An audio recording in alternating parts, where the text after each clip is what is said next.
Today we celebrated our 50th anniversary of Buffalo Mount Pisgah Fire Department. We were established on February 5th in 1967.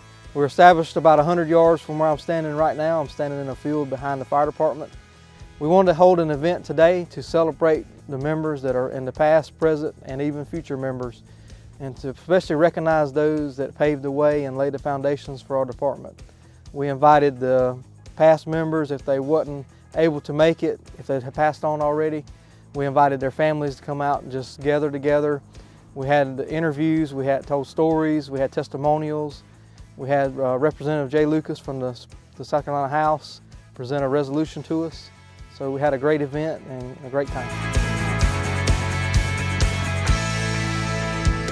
I've been a firefighter here now for almost 17 years as a volunteer. I started here when I was 16 years old, and I joined the junior firefighter program, which ultimately led to me becoming a certified firefighter when I was 18 years old. Then I moved up the ranks from junior firefighter. I'm now the chief here at Buffalo Mount Pisgah Fire Department. Just with my short time span of 17 years, I've seen so much change as far as technology, as far as the equipment we use. When I started, we were still using equipment from the 60s and 70s. And now today we have equipment, new trucks from 2014, 2008. So we've seen a better increase in technology, newer apparatus, newer safety advances such as thermal imaging cameras, better turnout gear that protects us from fire. So I think technology has been the biggest advancement even over my 17 years, and I think that anybody would say that's been the biggest advancement over the last 50 years, but at the same time, our fires today burn hotter than ever. And that is kind of a downfall, is our society's gotten better and wanting things faster and better and quicker, but it's a downfall because now we're burning houses down faster because of plastics and the different materials that's being used in furniture.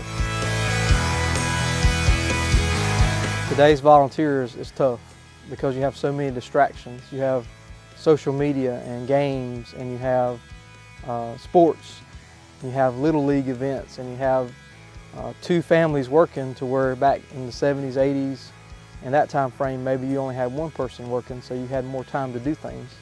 I think I'd like to see that come back, see people to be more willing to sacrifice and give to their community. I guess the scariest moment of my firefighting career was when Patrick Vincent and I were going down Newman Road, and we got to a stop sign and realized the brakes wouldn't work in the fire truck. So we proceeded to hold on for dear life, went across Porter Road, crossed over, and he got the truck finally stopped, and we backed up and kept going to the fire.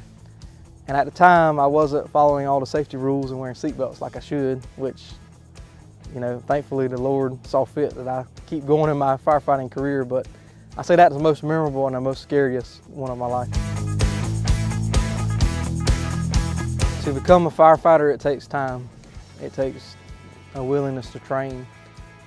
You know, years ago in the 70s, 80s, early 90s, it was 40 hours to be a firefighter. Now it's 180 hours just to get started. I think a lot of people don't realize that when they come to volunteer.